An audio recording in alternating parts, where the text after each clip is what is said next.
costume for a Mystery Theater.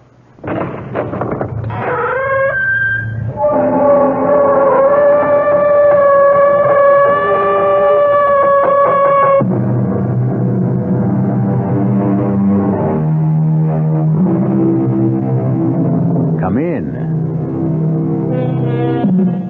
Welcome. I'm E.G. Marshall. Welcome to the world of your own terrifying imagination. Mark Twain once said, "Everyone talks about the weather, but no one does anything about it." The same thing might be said of the state of morality in the world today. Everyone talks about immorality and corruption, but no one seems to do anything about it. Can we do anything about it?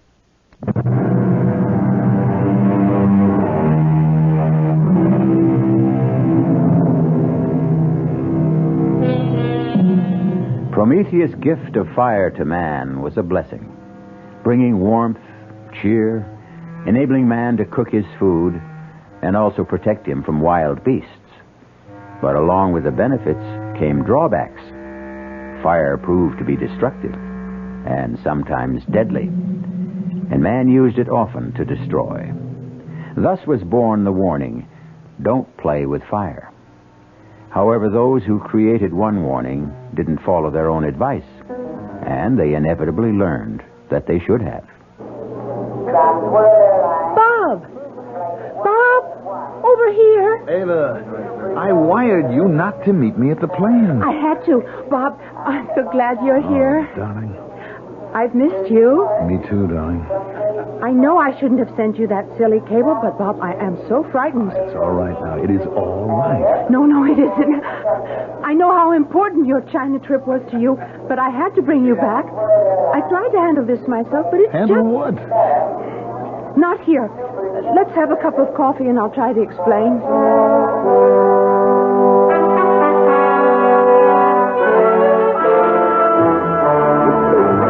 Ava, I just don't understand. What's your father afraid of? I don't know, and he won't tell me.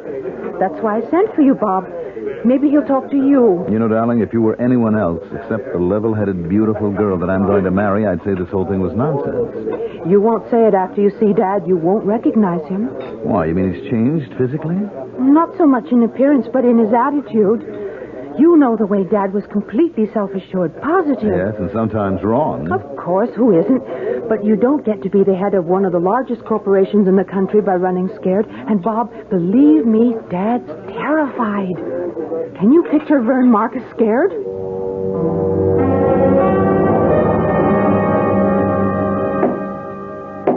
What's going on, Vern? Oh, nothing much, Bob. Just having my study remodeled. It looks like you're making it into a bank vault. You going to store your money here? What brings you back to the States? I thought you planned to stay in China 2 months. You're the reason I'm here, Vern. You've evidently been allowing Ava to fill your head with a lot of nonsense. Nonsense? Well, I don't know what she told you, She didn't but... tell me that you were turning your study into a fortress or electrifying the fence around the house, but she told me enough to convince me that I was right to come back. What's frightening you, Vern? Now, leave me alone. Just leave me be, that's all. Is that too much? Much too much. Stop thinking about yourself and think of what you're doing to Ava. Ava has nothing to do with this. No? How would you feel if your daughter built herself a fortress and locked herself in, turning from an outgoing, beautiful girl to a frightened, petulant child, asking only to be left alone? Would you try to help? All right, Bob. You win. One promise. You mustn't tell Ava. But she's frantic with worry. I have to tell her something. No. At least let me tell her that you've confided in me. That will help. That's all you'll tell her? You promise? I promise. All right. My telling you isn't going to do any good. I'm caught, that's all. Caught? By what? The Promethean Society. What's that? It's a small, secret society dedicated to doing something about the lack of morality in the world today. All right, but what do you mean you're caught? I have 1 week to give the leader of the society, a man who calls himself Promos, $1 million. For what? Well, ostensibly to spread the message of the society. Well, what kind of work do they do that takes $1 million? A public relations campaign. Newspaper advertising, television, radio. There are even discussions of making a motion picture, and that takes money. Well, I don't see the problem, Bern. If you really feel that this is worthwhile, you make the contribution. If you don't, you tell them you won't go along. I'm afraid that's not possible. Oh, come on, Bern. What are they going to do if you say no? Rather than tell you, I'll show you. Timmy, Bob Steele remembers you. I'm sure you remember him. Sure. I remember, Bob. How are you? Well, I'm fine, but what are you doing in the wheelchair? Learning how to operate the darn thing. I can move it pretty good. It's the brakes that bother me. Oh, watch it. That's all right. I've got you. Oh, thanks. Now, Vern, what brings you here? Actually, it was Bob. Bob? What can I do for you? Well, Vern seems to be passing the buck. I'm trying to find out what's got him so uptight, and he told me that... What have you done, Vern? What have you told him? Well, nothing yet. You see, Ava cabled me in China because she was so worried, and I came back to try to help. How much have you told him, Vern? Well, about our joining the Promethean Society, and that they've asked me for $1 million in contributions, and they asked you for half that, and you didn't pay. Well, Bob wanted to know what happened to you, so I brought him here to show you. You want to see what happened to me, Bob? Unwrap the blankets around my legs. What? Do as he says. And look at his feet. Good Lord. What happened? 3rd-degree burns. The doctor tells me scar tissue will take about 6 months to form. Oh. And then I can start to learn to walk again. How did it happen? Well, I was here, in my house. One day, my feet just burned up. Tell him, Timmy. That day was just 2 days after you refused to contribute the $500,000 that Promos had requested. Ava, darling, get off my back. Oh, Bob, what's happening to us? Why are we so ugly to each other? Because something pretty ugly is going on. And you don't think I'm old enough to be let in on it? Look, I've already explained to you that I gave your dad my word. But at least tell me how you're going to help him. Will you be satisfied with that? I guess I'll have to be. All right. You remember me telling you about a buddy of mine in Vietnam? I think so. His name was Brian. Brian? Yes, Brian Casey. He went from Marine Sniper Scout to the Chemical Warfare Branch, and now he runs a private detective agency. Now, he should be here in 5 minutes. Wish us luck. I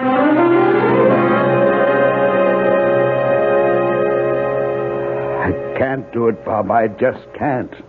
Vern, think what we're asking. Only to stall. He'll tell me I've had enough time. I've known about this for weeks.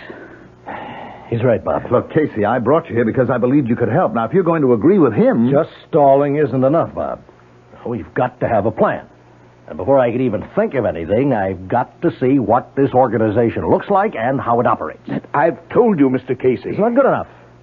I have to attend one of those meetings. I just don't believe that any man can control fire. Then how do you explain what happened to Timmy Burns? I can't. Yet. And we still can't be sure that Burns told it like it happened. Well, Timmy has no reason to lie. And you must believe that this Promos can control fire. I only know what I saw. I saw his feet, too. After whatever happened, happened. What could have happened? Except what Timmy told us. Well... Tell you one thing that could have happened. 2 rough gents could have called on Burns, tied him up, gagged him, and roasted his feet. I saw his feet, Casey. This couldn't have been done with matches. Bob, you know better than that. Now, think back when we were in Vietnam. Remember the defoliants? Flamethrowers? Now, these guys could have used that on him. Well, then why wouldn't he tell us? Because they told him not to. And he sure would listen after they finished with him. Never thought of that, but it is possible. No, you don't know Promos. You think he's a nice guy? You wouldn't stoop to a thing like that? Well, I don't know what he is. A fanatic or a blackmailer. But there's an aura of power about him and a certainty. Now, I don't know, but I'm sure that he doesn't have to use others. And certainly not thugs like you described. Well, that's why I have to meet him and see his operation. That's the only way I can help. And I don't see what good that'll do. Let's look at your options, Vern. One, you can pay. Just the first in a long string of payments. Two, you can blow the whistle and go to the district attorney. With what?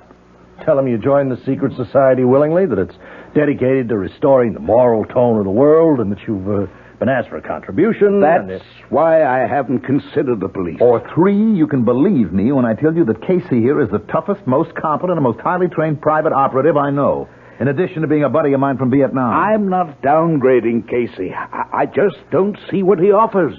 A long shot. You can take me to your scheduled meeting tomorrow night and introduce me as a sinner who's seen the light. I'm an ex-Marine, a Vietnam veteran. Well, I made a bundle in the black market, and now I want to give some of it to the Promethean Society to make the world a better place. But I want to see before I give. And the reason you don't have the $1 million is that you wanted Promo's approval to allow me to chip in with you. That makes sense, Vern. And if Promos doesn't go for it, or I come up with nothing, you can always pay.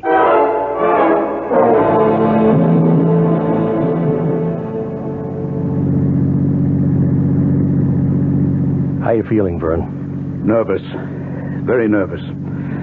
I wish Bob could have come. Relax. Just do it the way we rehearsed it. You were letter perfect. But what if Promus asks me about... No. I'll handle the questions if they're about me. Now, clue me in again on the way this affair is run. It'll take your mind off what's worrying you. Well, the members all gather in the clubroom. Very austere, but comfortable. We generally chat with each other, and then when a gong sounds, we go into the assembly hall. That's a large room. I think it used to be a ballroom. It's been fixed. It has a stage at one end with a platform. And that's where Promo stands when he talks. That all? Well, there's the fire, but you know about that. At a certain point in his address, he raises his arms and extends them in the white and gold robe. And suddenly, he's consumed by fire. But it never burns him. Never. And you have no idea where the fire comes from? None. We've all talked about it. At first, we thought it was some magician's trick, but we can't be sure. You never had the stage checked out? Well, we talked about it, but we never did. Here we are. You know, you'll have to meet Promos before you can get into the meeting. All you have to do is introduce me. The rest will be up to me.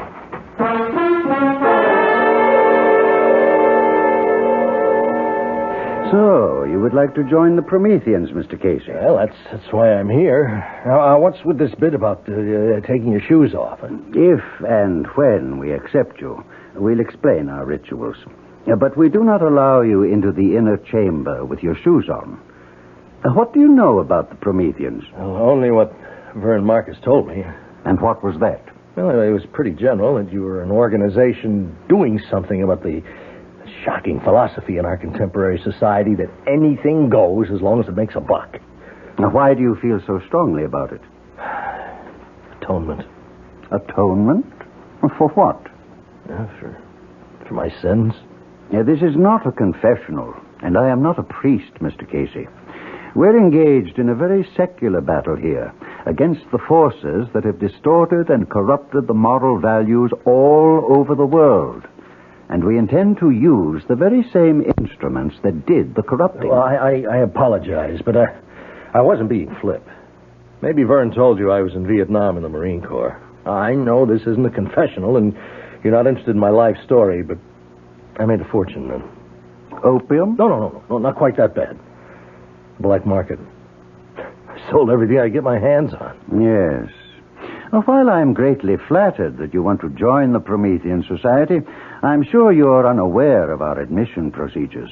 We have always selected our members, and only because of Vernon Marcus's stature and the substantial contribution he's making to the society did I consent to see you this evening. Now, wait a minute. Now, much as I sympathize with people like you, you're not the type of member we seek. You know, up until 5 minutes ago, I thought your organization was doing something, but now I think different. What do you think now, Mr. Casey? I think maybe you are money hungry like I was in Vietnam, and you want to stick Marcus for the $1 million and figure on picking up another $500,000 for me later on. If that's what you think, Mr. Casey, I'd be delighted if you'd stay for the meeting. You mean that? I never say anything I don't mean.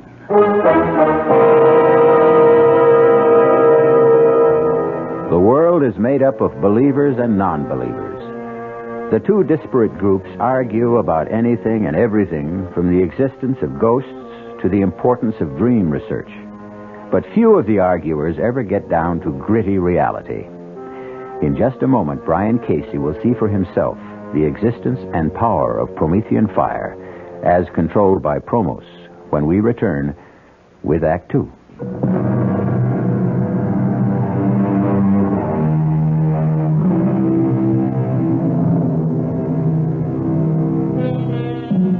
Have you ever noticed how much atmosphere plays a part in our lives? For example, it would never occur to anyone to hold a séance in a subway. And although the Promethean Society did not feature ghostly voices and trumpets and tambourines, its inner room or shrine was austere and impressive, with straight-backed chairs and organ music setting the proper atmosphere. The only light came from two flaming braziers on either wall. Promos, resplendent in a white and gold robe, stood at a lectern on a slightly raised stage. Welcome, Prometheans. Just as Prometheus brought man the gift of fire centuries ago, so are we dedicated to remind man that his salvation lies not in unbridled freedom and corruption, but in shoring up the wavering standards of morality and truth. Tonight, we extend a welcome to Brian Casey, a man who has indicated his desire to join with us, and who, after he has passed our scrutiny and been accepted, will undergo the rites of purification with which you are all familiar.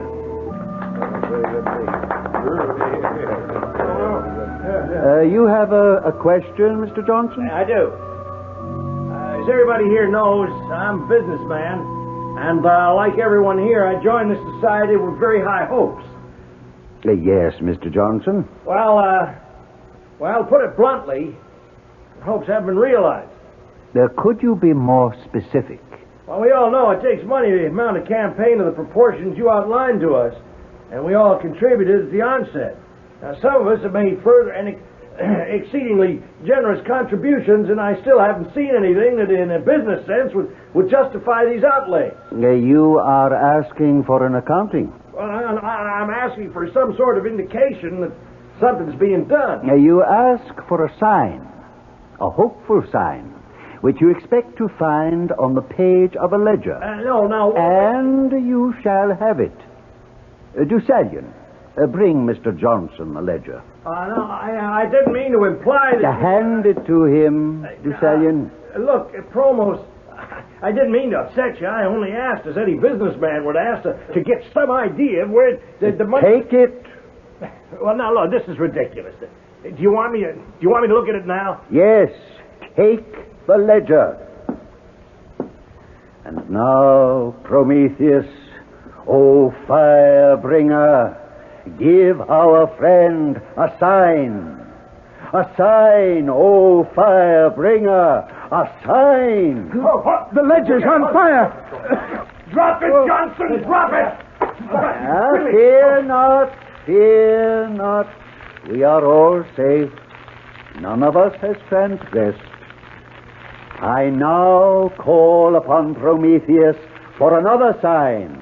A sign directly for me. Watch now, Casey. Watch. You see, Casey? The man's a sheet of flame.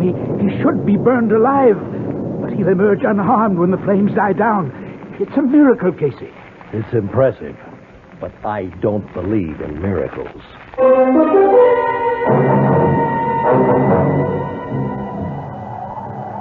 Well, Casey, what did you think of the meeting? I can shake you up pretty good. I'll tell you more when we get into the car and start home. Mr. Marcus. Mr. Marcus. Yes, Promos? Haven't you forgotten something? Oh, you mean... Your contribution. The society has been counting on it. Of course. You understand that I've had some difficulty in... You've had plenty of time. I know. But I can't... Have you changed your mind about making the contribution? Oh, no, not at all. I was just waiting for Mr. Casey here to... Mr. Casey informed me of his wish to contribute. But I must ask you, Mr. Marcus, in front of Mr. Casey here, are you completely familiar with his background? Why, yes, I think so. Now, what are you getting at, Promos? You're not yet a member. We cannot accept outside contributions. Well, what's that got to do with my background? Your background will determine whether or not we accept you. That's fair enough. If you accept me, you can take my $500,000. If not, it's up to Marcus to make the total $1 million contribution. Yes, I will. When can I expect to hear about my application? I should say within the next 48 hours. Yes, definitely within that time.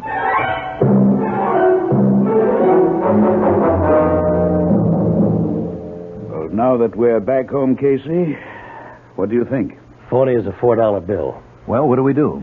Blow the whistle, Bob. Go to the DA. Raid the joint. I guarantee you'll find all sorts of gimmicks that produce the fire Promos uses. You're being blackmailed.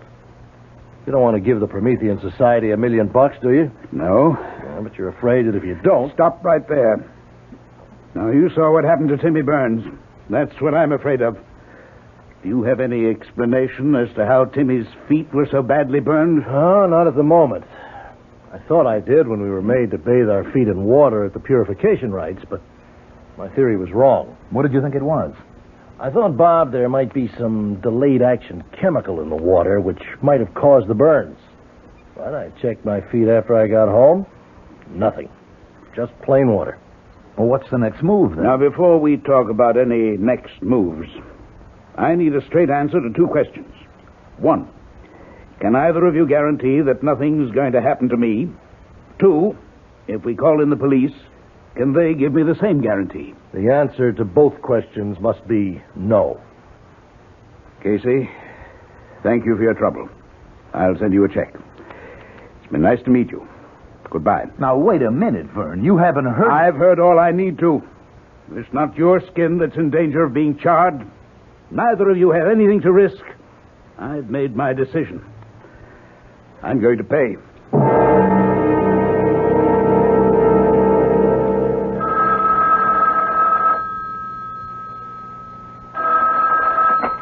Casey Associates. Ah, Mr. Casey. How fortunate I reached you so promptly. Who is this? You don't recognize the voice? Promos? Exactly. I don't suppose I have to spell out our decision on your application. I don't understand. Oh, come now, Mr. Casey. The little game is over. Since I've called you at your office, you must realize I know you're a private investigator. So? Well, surely you don't expect the Promethean Society to... I'm a private investigator. Now, does that make me a second-class citizen? If you've done any checking at all, you found out that I was in Vietnam and that the rest of what I told you is true. Please don't excite yourself, Mr. Casey. Private investigators are, by nature and profession, skeptics. Philosophically, you can't possibly be attuned to our lifestyle. Therefore, it's my irrevocable decision to refuse you membership. I called because I wanted to tell you this personally. Okay. It's your candy store. Not entirely, Mr. Casey. Although my instincts tell me you don't accept it, there is a god involved. You remember Prometheus? Look, Promos. I would like to hire you, Mr. Casey. What? You do undertake assignments that are of a protective nature? Yes, but It would be to our mutual advantage if you would. I have reason to believe that my life may be in danger.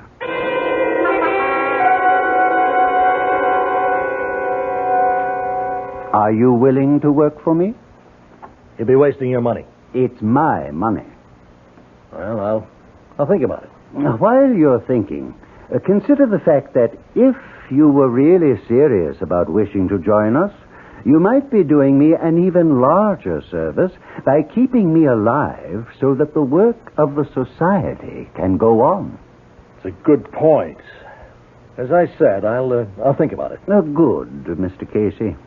But don't think too long.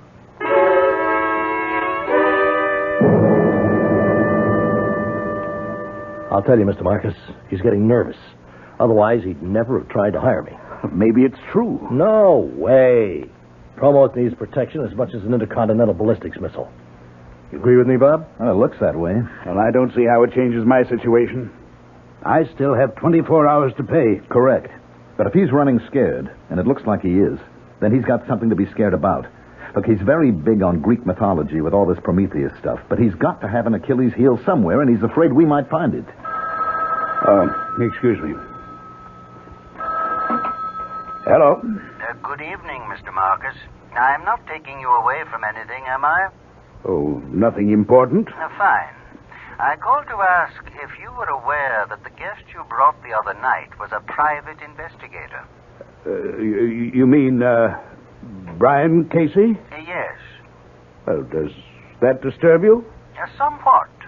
A man of his type is hardly Promethean society material. I'm sorry if I made an error in judgment. It thought... doesn't matter. I've just called to tell you that Casey will not become a member, and therefore you are responsible for the entire $1 million contribution. You understand? Yes. Yes, I understand. My feet! My feet! They're burning! What? Get something! Water! Something! Burning? Burning! In the kitchen! Pale! Are you talking to me, Mr. Marcus? I'm sorry. There's some trouble here. No, I'm sorry, but... You'll have the money tomorrow night. Goodbye. Call a doctor. Help me. Don't throw your feet under your body. Here's a pail of ice water. Get your feet in here, quickly. Merciful Lord in heaven. Look at the water, Bob. It's boiling.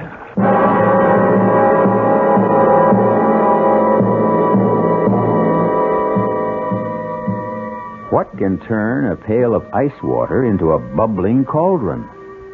Promos would say it's Promethean fire. What would you say?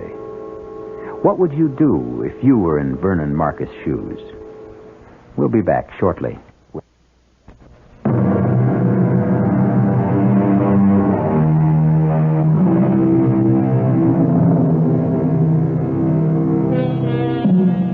If any human could control fire, he could easily rule the world, unless this power was granted to him by Prometheus and could only be used when Prometheus gave his permission and blessing.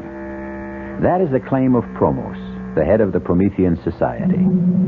We return to our story to find Brian Casey in a wheelchair with his feet badly scarred and burning for revenge.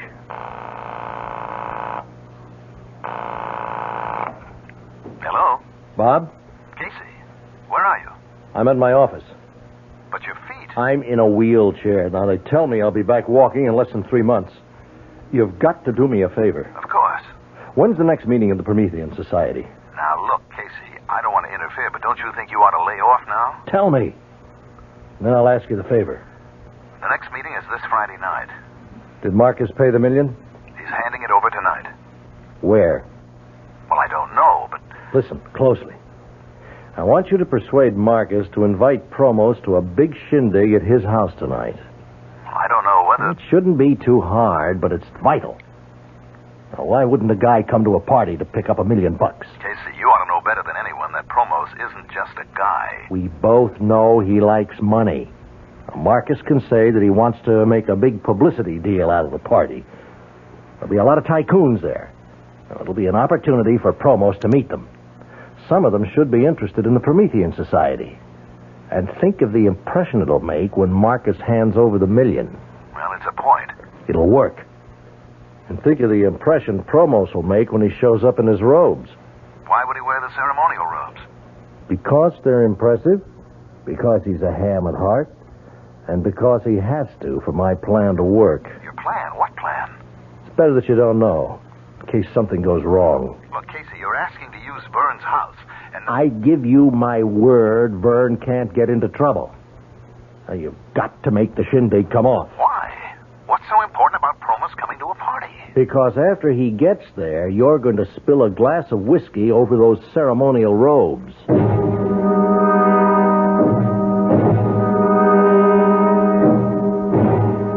You've reached 518-8028. If that's the number you want, you'll know I never talk on the phone. You got 40 seconds to state your name and business after you hear the beep. This is Casey. I need you for 2 jobs at the same place. Now, we never have played games, Whitey. This one's rough. It can go all the way. But it's important to me. Now, I'd have come personally to talk to you, but I'm in a wheelchair. I need you, Whitey. Well, I hope you have good news for me, Bob. I did what you wanted. Promos is coming? Yes. It was easier than I thought. How'd you bring him around? I told him we owed you a favor. If this works, bring yourself a favor. Look, you were kidding about me spilling a drink over Promos, weren't you? I've never been more serious in my life. If you don't do that, there's no point to the party. Oh, what in the world? Be clumsy, a little bump, and there goes the drink all over his robes. Now, you're terribly apologetic. Insist on having them clean for him. You can improvise the routine. Yeah, I guess. You still want me flying blind, huh? Until Thursday. There's a second part to this operation that has to come off before we stand a prayer. I'll see you back here Thursday at 4.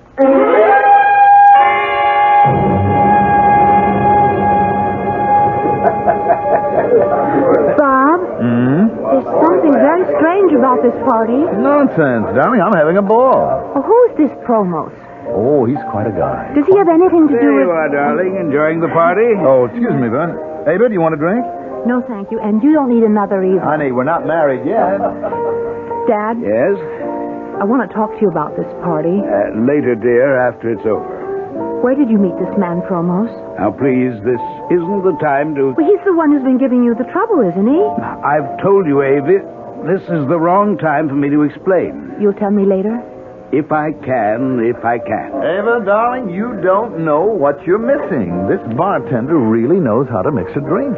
Why would Dad give this man $1 million? Probably because he believes in the Promethean Society. Ridiculous. Don't say that until you've met Promos. He's impressive. He's a creep. Come on, let's go over. I'll introduce you. You may change your mind. Promos. Ah, Mr. Steele. And this, I take it, is your bride-to-be. That's right. Ava Marcus. Delighted. And congratulations to you, Mr. Steele. Oh, thank you. Oh, you're not drinking? Only wine. Excuse me now. Oh, please don't go yet, Promos. We haven't really had a chance to talk. What's up, Bob? Your glass. Oh, I'm so sorry. Clumsy fool. Bob, you spilled your I'm drink. terribly sorry. I don't know how that happened. Somebody must have pushed my arm. You did. Pushing it up to your mouth. Well, I'll have your robe cleaned, of course. No. No, thank you. Oh, I insist. It was an accident. There's no need to make a case out of it. My clumsiness. I'll have it cleaned and sent over to Society headquarters. I wouldn't think of it. Now, no offense, Mr. Steele, but this is a ceremonial robe, and I'll see to the cleaning myself. Oh, right on time, Bob. Come on, sit down. How are you feeling? Coming along. You managed to spill the drink over the robe? Yes. How did he react? Well, he blew up, naturally. I offered to have the robe cleaned. And he wouldn't allow it, huh? How did you know? Because he's not about to let that robe out of his hands. You think he's gimmicked the robe? I think I figured the answer to a lot of his tricks. You remember the ledger that burned up in Johnson's hands? Sure. Well, Probos has definitely had experience with chemicals and combustibles. He's come up with some special ways to use them. Now, that ledger was treated with an unusual substance that would ignite when touched with the heat of a human hand. Yes, but the guy who brought it to him, Deucalion or something. He was wearing gloves. Are you sure? Well, I'm sure about the gloves. The rest is an educated guess. I learned a lot about chemicals in Vietnam. Well, how does the robe come into it? I just finished looking over Promo's ceremonial robe. How'd you get it? Remember Whitey Phillips? Where did you find Whitey? He's got a locksmith business. I can't believe it. Forgive me for laughing, but that slick crook, a locksmith, is just too much. Well, it's a perfect business for Whitey. Now, he was here 10 minutes ago. He brought me Promo's ceremonial robe. You got to be kidding. Whitey stole it? No, not the robe you stained. I told him to lift the clean one. Wait a minute. How did you know there was another one? Well, there'd have to be 2 robes in case one went out of commission. Uh-huh. And what did you discover when you examined the robe? What I suspected. It was treated with some kind of flame retardant. Well, would that protect his face? I mean, Vern told me he doesn't wear a mask or anything like that. I know. I've wondered about that, too. Now, those flames leap all over. Now, if he had something that blew strong enough to keep the flames from his face... Well, that's pretty risky, isn't it? He's playing for big stakes. Casey, you're obviously convinced that the man is a phony. Don't tell me he's got you believing that Prometheus stuff, too. I can't figure him. Look, he wanted to hire you to protect him. All part of the game. He had to get me out to his place so he could fix my shoes. What? The fire that burned me started in my shoes, not in my feet. Now, he made me take my shoes off before I went into his office. Then he must have had the shoe treated with phosphor or some other of these chemicals that ignite under heat. Well, like he did with the ledger. The heat of my body touched off the shoes. That's the same thing he did to Timmy Burns. I think so. Well, what are you going to do? Fight fire with fire. I managed to remove the fire-retardant substance from the robe Whitey brought me. I treated it with some chemicals that really like fire. I fixed it so that Prometheus will really have a chance to bring the gift of fire to Promos.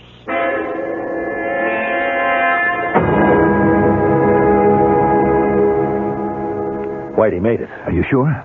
Why shouldn't I be? Byrne just heard that tonight's meeting has been called off.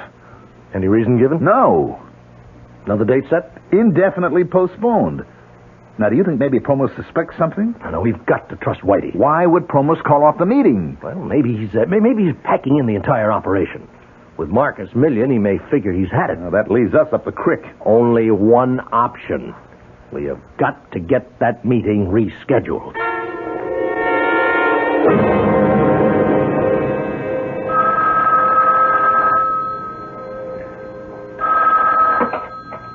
A Promethean Society. Promos? Speaking. This is Bob Steele. Look, I don't know whether you even want to talk to me because of the way I behaved at the party. Accidents can happen, Mr. Steele. Well, I called because I heard that tonight's meeting had been called off. Yes? And no date had been set for another? That is correct. Oh. Well, I guess that's that then. Mr. Steele, would you mind telling me what you're obviously trying to tell me? Well, it probably wouldn't mean much to you anyway. It was only a small contribution. Contribution? From whom? From the group that I represent. You probably don't know them, but we're setting up an import-export business with China, and I talked to them about the society and you, and of course I could only tell them what Byrne had told me, but they were very impressed. And what has all this got to do with tonight's meeting? Well, it was kind of a wild idea to start. Without meaning any offense, Mr. Steele, I find it extremely difficult to follow what you're saying. Well, I apologize. I guess it's because of that spilled drink. I still feel embarrassed. I think I ought to just forget the whole thing and return the briefcase with their money. I think it would be a lot better and clear up a confusing situation if you came here and told me just what you have in mind. I'm sorry I took so much of your time, Promos, but I'm sure you understand how my group feels. I'll just take the $50,000 back and explain to them that I couldn't witness a demonstration. You are always apologizing for the wrong things, Mr. Steele. First you spill your drink on me. Now you say you're sorry for taking my time when I asked you to come here. But you don't apologize for putting me in the position of a cheap magician putting on a magic show for money. I never intended anything. Now, what did you intend? Just what did you tell these business associates? That I was some kind of sideshow freak who would become a fire swallower for a fee? What's the name of this game you want me to play? I'm terribly sorry. You're sorry? You've not only insulted me, but Prometheus. Well, I guess there's nothing for me to say. Oh, yes, there is. I'll give you something to say. Go back to your associates and your father-in-law and tell them they can come tonight and see Promos and the Promethean fire.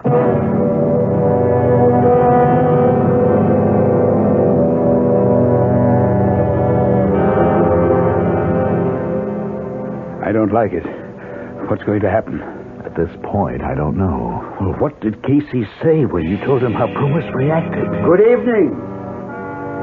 I will extend no welcome to those of you who have come tonight, not because you believe in a cause, but out of curiosity. I don't like this, Bob. Tonight, will you have the courage to face Prometheus, as I do? Oh, Prometheus, bring me your gift, your gracious gift of the purifying fire. Behold the fire, the consuming flames that Prometheus... Take it off! Take it off!